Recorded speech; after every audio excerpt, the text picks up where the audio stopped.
오늘 이 헤드라인 기사를 시작으로 질문을 좀 시작하고 싶은데 네. 한동훈표 드루킹이다.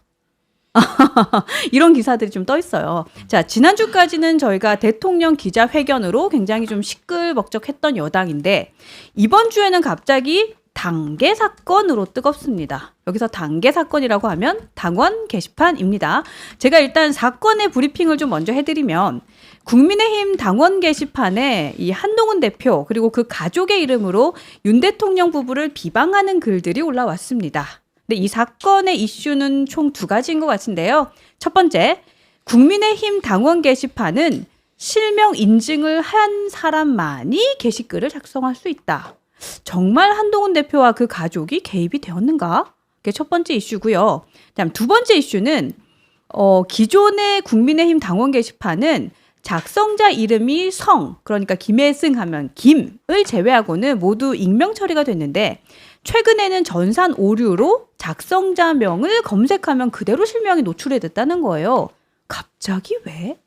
이거 이상하다. 지금 이 두 가지의 이슈가 있거든요. 그래서 이게 지금 사건이 어떻게 되어가나라고 보던 중에 그러던 와중에 자유대한호국단이라는 단체가 있나 봐요. 여기 이제 오상종 대표께서 서울경찰청 사이버수사대에 이 사건을 고발을 했습니다. 그래서 고발의 이유는 이 당원 게시판에 한동훈이라는 이름으로 누군가가 비방글을 막 올린다. 이 사람 스토킹 처벌법 위반, 정보통신망법 위반으로 고발을 좀 해야겠다 하고 이제 고발을 했더라고요. 자, 여기까지가 제가 이제 파악한 상황에 대한 브리핑이고요. 자, 취재 기자 팩복 강찬호 기자님 마이크를 넘겨보도록 하겠습니다. 사실 이 문제는 지금 그 친윤이라고 할 수 있는 대표적인 김민전 최고위원이라든가 네. 김재원 최고위원들이 이미 진화를 한번 했습니다. 그 자기들이 보니까 이 지민 번호라든가 여러 가지 그 기본적인 사항만 챙겨도 이거는 절대 한동훈 본인이 했다고 볼 수가 없다. 네. 그런데 이거를 갑자기 그냥 막무가내로 한동훈이 한 거 아니냐라고 하는 것은 이건 굉장히 무리가 있는 얘기다. 이렇게 해서 그 김민전 위원이 얘기를 했고, 그다음 김민전 위원보다도 좀 더 친윤이 강한 분, 친윤 색채가 강한 분이 당연히 재원 위원이에요. 네. 김재원 위원의 경우도 사실 이분은 사석에서는 진짜 한동훈이 이런 얘기를 하면서 정말 그 한동훈에 대한 여러 가지 비판과 불만을 감추지 않는 분이에요. 그런데 저도 그래서 지난주에 인터뷰를 좀 해보려다가 네. 제가 뭐 한동훈 관련해서 조금 이야기를 하니까 유도하는 거 아니냐라는 약간 그런 의심의 그 목소리로 싹 바뀌더니. 근데 김재원 네, 원래 그래요, 최고위원은 좀. 네. 저기도 나가시잖아요. 어디요? 뉴스 공장도 나가시는데 왜? 아니 그러니까 무슨 네. 얘기냐면은 김재원 최고위원은 아시다시피 이제 한동훈 이분하고는 옛날에 악연이 있었어요. 아시죠? 네, 네. 그러니까 이분이 이제 박근혜 정부 때 기소가 됐던 사람이에요.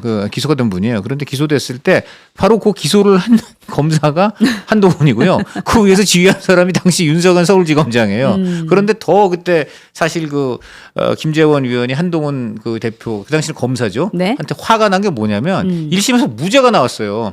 근데 2심에서 검찰이 공소장을 변경을 한 거예요. 그러니까 한마디로 이 칼을 쑤셔봤는데 안 들어가니까 딴 칼을 쓴 거야. 그러니까는 화가 나잖아요. 아니 네. 정정당당하게 이 칼을 계속 써야지. 이게 뭐냐 그래갖고 화가 나서 어떻게 했냐면은 그 김재원 위원의 변호인이 검찰 들어가서 항의를 하기도 했어요. 그거 이제 그런 히스토리가 있었군요. 그런 경우까지 갔거든요. 네. 그래서 사실은 개인적으로는 굉장히 그런 악연이 있습니다. 그럼에도 불구하고 그런 악연이 있는 김재원 위원도 네. 이거는 좀 아닌 것 같다 이렇게 얘기를 했기 때문에 네. 저는 상당히 그런 면에서는 좀 이거는 그야말로 좀 한동훈 대표가 그런 걸 했다고는 좀 보이지가 저도 않고요. 그런 마당인데 이게 좀 잠잠해지나 싶었는데 계속 하여간 일부에서 지금 얘기를 하고 네. 또 장해찬 전 비서관 같은 경우에도 네. 이 문제를 계속 나오기 때문에 이제 문제가 되고 있는 것 같은데요. 네. 오늘 굉장히 중요한 거는 그 오상종 이 대표란 이분이 굉장히 사실은 그동안 어떤 우리 조그마하지만 사실 들여다보면 굉장히 큰 것들을 많이 그동안 고발을 했습니다. 이분은 정말 검찰이랑 경찰을 정말 상종을 자주 하는 분이에요. 진짜 자주 하세요. 그러니까 이름을 따라가시네요. 그러니까요. 또 잘못했나요? 그래갖고 그러니까 이분이 그래서 그동안 여러 가지 감추어진 그러나 사실 국민들이 봐야 되는 네. 여러 가지를 했습니다. 딱 한 가지만 제가 말씀을 드리면 예. 이제 문준용 씨, 문재인 아들 문준용 씨 네. 고용정보원 특혜 취업 의혹 결국 지금 끝난 게 아니에요. 아직도 진행 중일 수가 있습니다. 네. 왜냐하면 지금까지 여기서 밝혀진 거라고는 딱 하나예요. 그때 안철수 대표가 이끌었던 국민의당에서 이른바 그 녹취록, 네. 그 무슨 문준용 씨하고 같이 뭐 학교를 다녔다는 뭐 파슨스 이런 사람들이 뭐 문준용 뭐 티켓 취업했대 어쩐데 이런 녹취록이 나왔는데 알고 보니까 그건 조작된 게 맞아요.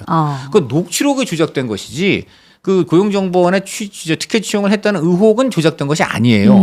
그런데 녹취록이 조작된 것만 가지고 당시 문재인 정부와 민주당은 이걸로 모든 의혹이 해소됐다고 한 거예요. 그러나 이 오상종 씨만큼은 집요하게 그건 그거고 녹취록 자체가 조작이고 그 녹취록 만든 사람이 처벌받는 건 당연한데 네. 그것과 별개로 그 문준용 씨 고용정보원 특혜 취업 의혹은 여전히 살아있다. 해가지고 이 정부 들어왔을 때 계속 그거를 고발도 하고 여러 가지로 노력을 한 분입니다. 그래서 이 정도로 지금 정말 끝까지 집요하게 네. 어떤 그 국민들이 알아야 되고 또 반드시 좀 이건 이제 처벌을 받아야 되는 의혹들은 네. 열심히 하는 분입니다. 그래서 이런 분이 오늘 저는 그 지금 다시 이걸 지금 고발을 했고요. 네. 그리고 지금 좀 전에도 통화를 했습니다. 그래요? 통화를 했는데 네. 아직 고발인 조사가 진행되고 있는데 아주 신속하게 고발하자마자 이렇게 경찰이 그동안 너무나 많은 고발을 했기 때문에 네. 타이밍을 안다는 거예요. 이 정도 고발하면 언제쯤 경찰이 부른다.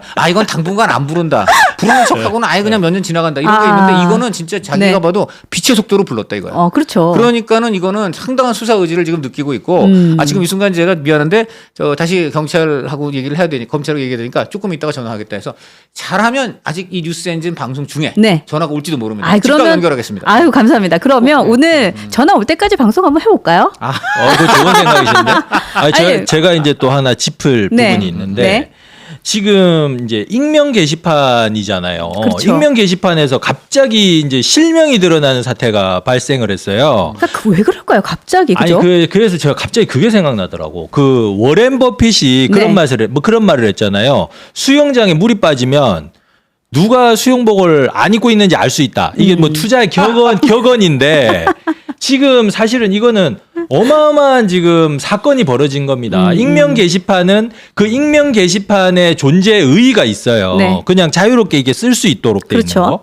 근데 이게 지금 아무도 이런 얘기를 안 하던데 개인정보보호법에 따르면 네. 개인정보 처리자는 개인정보의 안전한 관리를 위해 필요한 조치를 해야 되고 이거 위반해서 개인정보가 유출되거나 침해되면 손해배상 책임을 지게 돼 있어요. 그렇죠. 네. 그러니까 지금 이게 엄청난 지금 사태가 지금 벌어진 겁니다. 익명 게시판이라고 해서 좀 자유롭고 편안하게 글을 쓰는데 그게 다 지금 오픈이 된 거예요. 그래서 이 문제는 뭐 사실은 수사로 인해서 이게 누가 글을 썼는지는 정확하게 밝혀질 거고 네. 또 지금 아까 전에 강찬호 기자님 말씀하신 것처럼 진실은 다 밝혀질 것이지만 이런 이 국민의힘이라는 이 당 있잖아요. 네.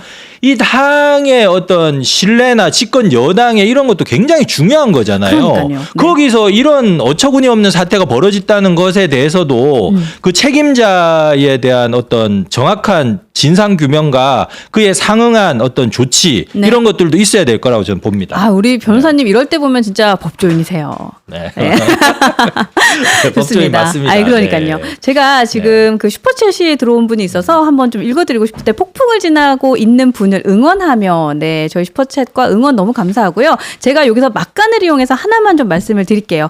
저희가 뉴스엔진이 올해부터 이제 오픈된 신생 방송이거든요. 근데 여러분들 많이 사랑해 주셔서 정말 가파르게 빨리빨리 구독자분들 또 조회수도 많이 나오고 있어서 너무 감사한데 이 감사한 마음을 담아서 저희가 올해 받고 있는 슈퍼챗은 모두 사랑의 열매에 기부를 할 예정입니다. 야, 네. 진짜 대단하십니다. 이런 것이 네. 바로 보수의 품격입니다. 그렇죠. 네, 보수의 품격. 그래서 저희가 이제 뉴스 엔진으로 들어오는 실수령액 기준으로는 모두 100% 사랑의 열매에다 후원을 할 예정이니까요. 여러분들 더 많이 후원해 주시고 응원해 주시면 진심으로 감사하겠습니다. 고맙습니다.